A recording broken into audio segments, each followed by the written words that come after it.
Assalamualaikum warahmatullahi wabarakatuh. Hai para pencinta catur dan para caturmania, selamat datang kembali di Legenda Catur Dunia.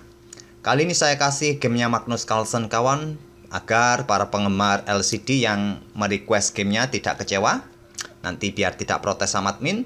Dan game Magnus Carlsen ini saya ambil dari event online, turnamen online solidaritas antara Norwegia dan Ukraina, yang diikuti oleh 4 pemain Norwegia dan 4 pemain Ukraina. Mungkin event ini semacam penggalangan dana kawan untuk solidaritas perang yang ada di Ukraina.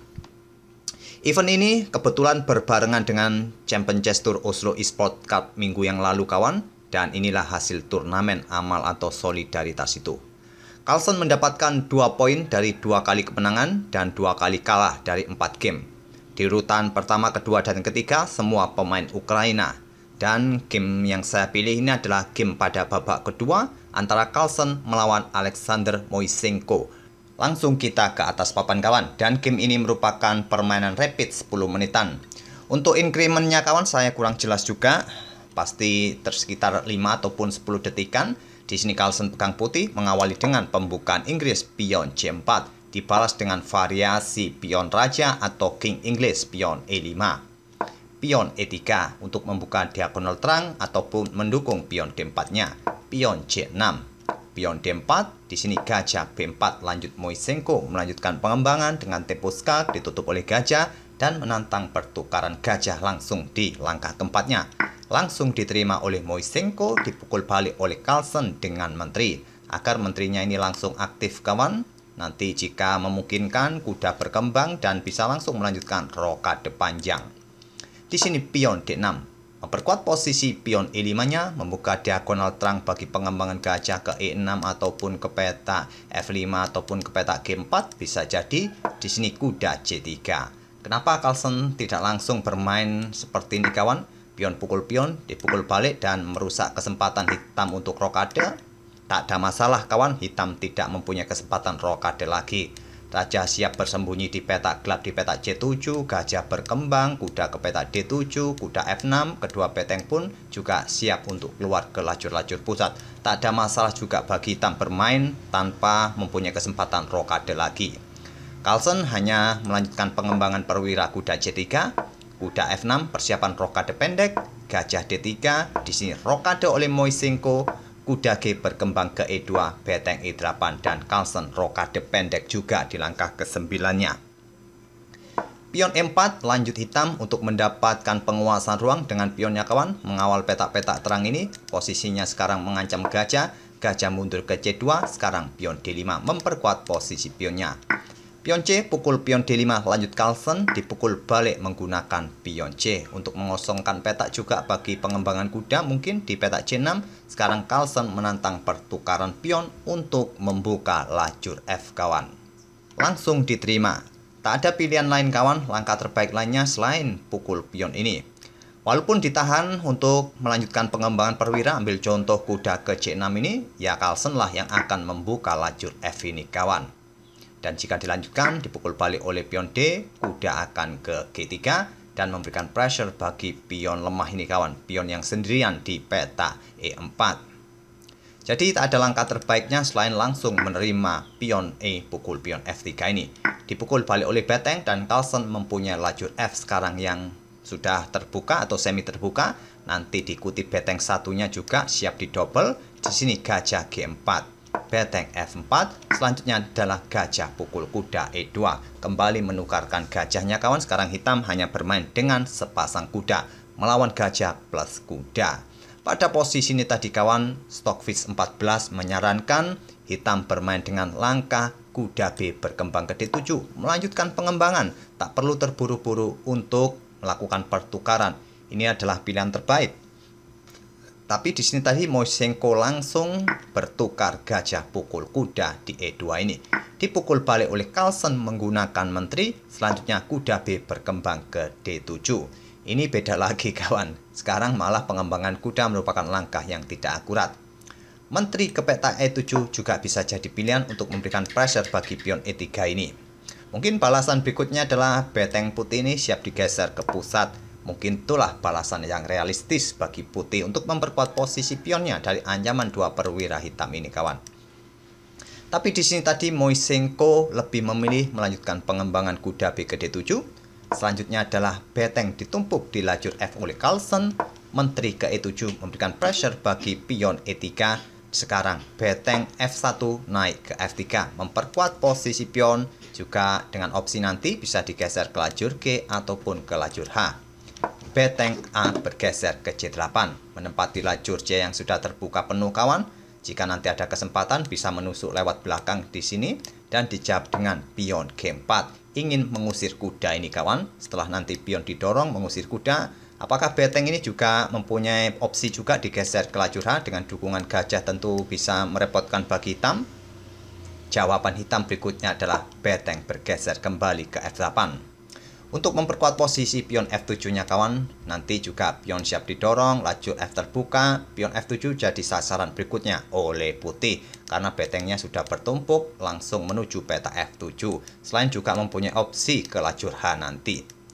Gajah B3 menekan pion D5 ini kawan, di backup dengan kuda B6. Sekarang barulah pion G5 oleh Carlsen mengusir kuda agar lajur F ini terbuka bagi beteng menyerang pion yang ada di peta F7 ataupun memperlemah posisi pion D5 ini kawan. Nanti bisa dipukul oleh kuda, jika dipukul balik masih bisa dipukul balik oleh gajah, dan gajah nanti akan memberikan pressure lebih, pressure tambahan bagi pion F7. Dan di sini Moisenko memilih peta E4 bagi kudanya yang merupakan peta yang kurang bagus, menantang pertukaran kuda kawan.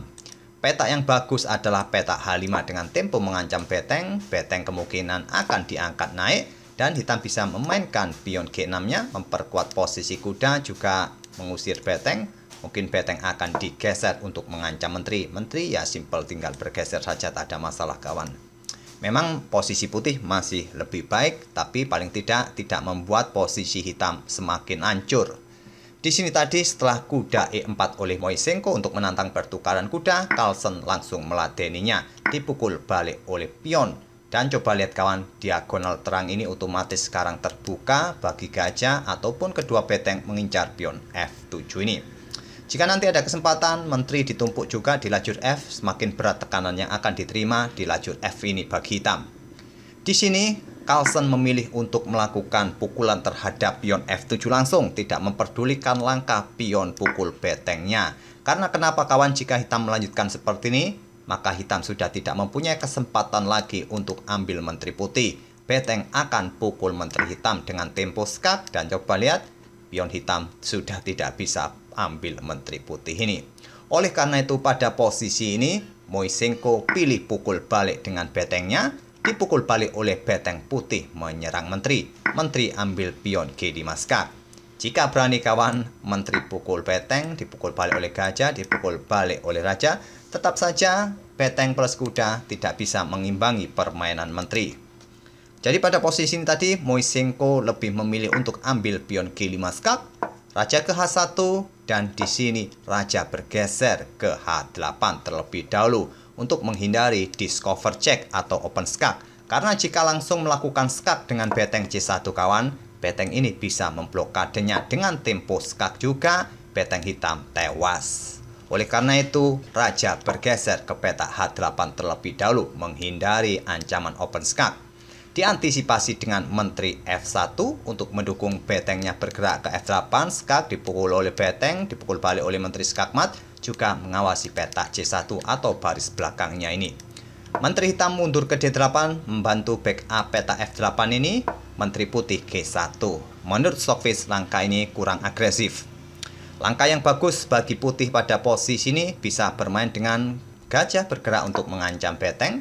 Beteng tak akan berani untuk meninggalkan baris ke-8-nya ini kawan, karena ancaman skakmat akan bisa dilakukan oleh putih dengan betengnya. Jadi beteng ini mungkin hanya bergeser ke lajur B atau ke lajur A, dan menteri putih bisa naik untuk ambil pion ini atau melakukan pergerakan yang lain kawan. Tapi Carlsen tadi memilih langkah menteri bergeser ke G1. Jelas ancamannya adalah ancaman skakmat. Diantisipasi dengan pion G6 untuk menghindari ancaman skakmat, dan Carlsen melangkah dengan menteri F1. Selanjutnya menteri hitam D6. Di sini beteng ambil pion B7. Lanjut Carlsen, langkah kesalahan dari Carlsen. Menteri ke peta H3, jawaban yang cukup menarik bagi putih kawan untuk memberikan ancaman skakmat di sini. Mungkin di sini hitam akan melakukan skak terlebih dahulu di peta C1 dengan betengnya. Raja naik ke peta G2 dan pion H5 akan dimainkan. Dan di sini putih bisa melanjutkan dengan menteri ke peta H4. Mungkin akan menyelinap ke peta-peta ini kawan dan memberikan ruang bagi rajanya jika ada ancaman seterusnya. Carlsen memilih dengan ambil pion B7 tadi. Dijawab dengan langkah beteng bergeser ke F8 menyerang menteri atau mencegah pergerakan menteri naik ke peta ini kawan. Di posisi ini tadi langkah kuda ke peta D7 memutus akses bagi beteng, memperkuat posisi menteri di sini juga cukup bagus. Mungkin putih akan melanjutkan pukul pion A7. Tapi tetap saja memang posisi hitam dalam kesulitan besar pada posisi seperti ini. Langkah-langkah apapun di langkah-langkah berikutnya juga sulit menahan gempuran-gempuran dari putih. Di sini tadi beteng F8 dimanfaatkan Carlsen dengan menantang pertukaran beteng.